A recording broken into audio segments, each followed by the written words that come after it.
न कोई और मामला है यहाँ पे, न ससुराल है यहाँ हमारा। मतलब अगर देखा जाए तो कुछ भी नहीं है, बस एक लम्हे की दोस्ती थी। और दोस्ती भी जो हुई थी वो आमने सामने नहीं हुई थी, और दोस्ती जहां से शुरू हुई थी वहीं से प्रॉब्लम शुरू हुआ है। ये कतर में हम इंडिया में और दोस्ती हुई। ये मेरे जो अपलाइन होते हैं, जो इंडिया में लेकर आए सब कुछ, उसमें से भी नहीं आते हैं, यानी मेरे चचेरे भाई भी नहीं हैं।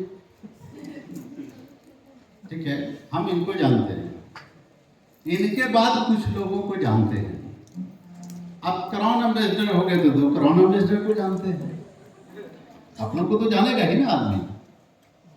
तो जो शुरुआत हुई है वो प्रॉब्लम जैसा शुरू होगा वैसा ही हमेशा आपको झेलना पड़ेगा। कब की बात थी वो?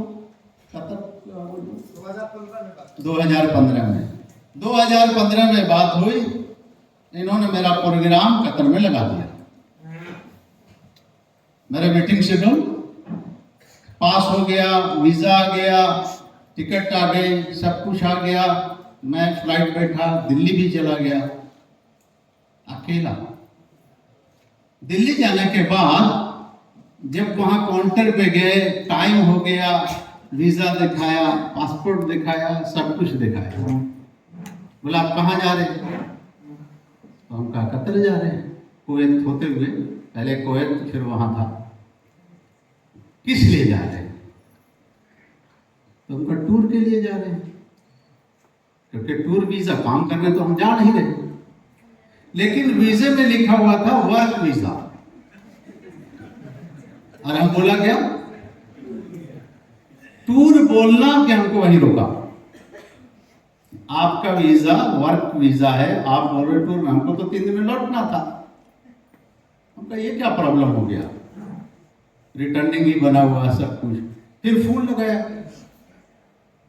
वहां वो कह रहे हैं कि आप उनसे बात कराओ, कतर में जो वीजा बनता है वो वर्क वीजा ही टूर वीजा है। समझा के थक गए, नहीं माना।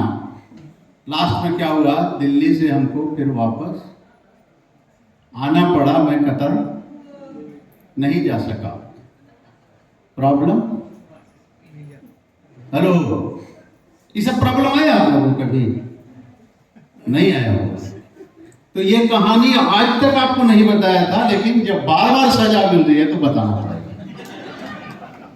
ठीक है, कोई रिश्ता नहीं, दोस्ती भी कैसी भी समझ सकते हैं।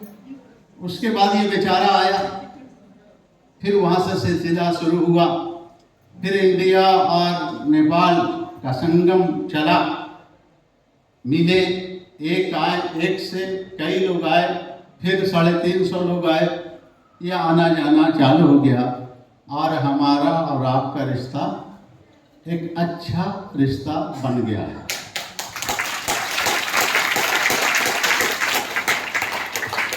और ये जो रहमान जो हमसे कांटेक्ट किया, देखो इसका रिश्ते का फायदा बता रहे, ये समझो। आप कभी भी कोई काम करके तुरंत मजदूरी मत खोजो, क्योंकि मजदूरी कौन लेता है? जो मजदूर होता है, जो छोटा काम करता है, वो उसको 12 घंटा काम करेगा, मजदूरी दीजिए। फिर तनख्वाह कौन लेता है? जो नौकरी करता है, 1 महीना हुआ दीजिए। लेकिन बिजनेसमैन क्या करता है? बिजनेसमैन न तनख्वाह लेता है, न 1 दिन में लेता है, न 1 महीने में लेता है। बिजनेसमैन सिर्फ इन्वेस्ट करता है, लगाता रहता, सिस्टम बनाता जाता है, लगाता जाता है, घर से पैसा लग रहा है।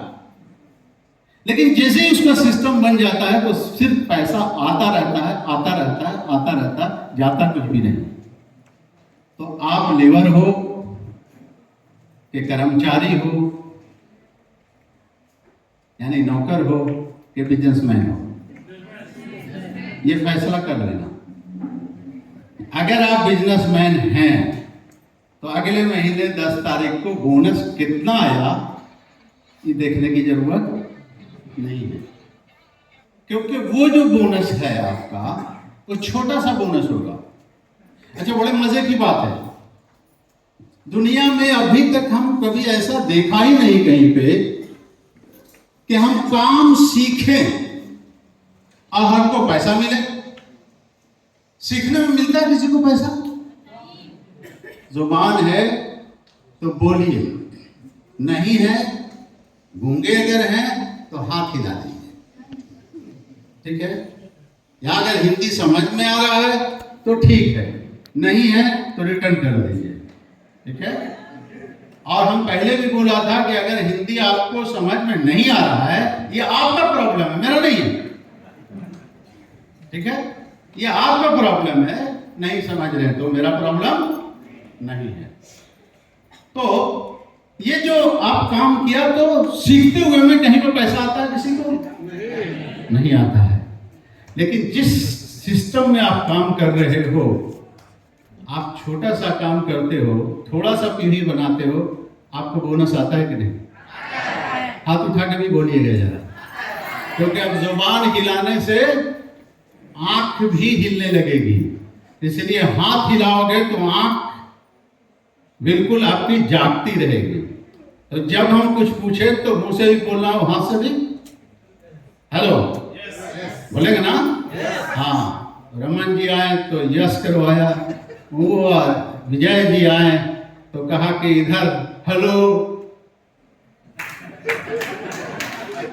क्या है हेलो। तो जब एक ही जैसा फॉर्मूला नहीं है तो हम भी कुछ कहा कि कुछ हम अपना नुस्खा भी देकर जाए। जब 12 बजे रात के बाद किसी को माइक मिले तो उसको क्या करना है? बोलना भी है, हाथ मिलाना। 12 बज गया, 12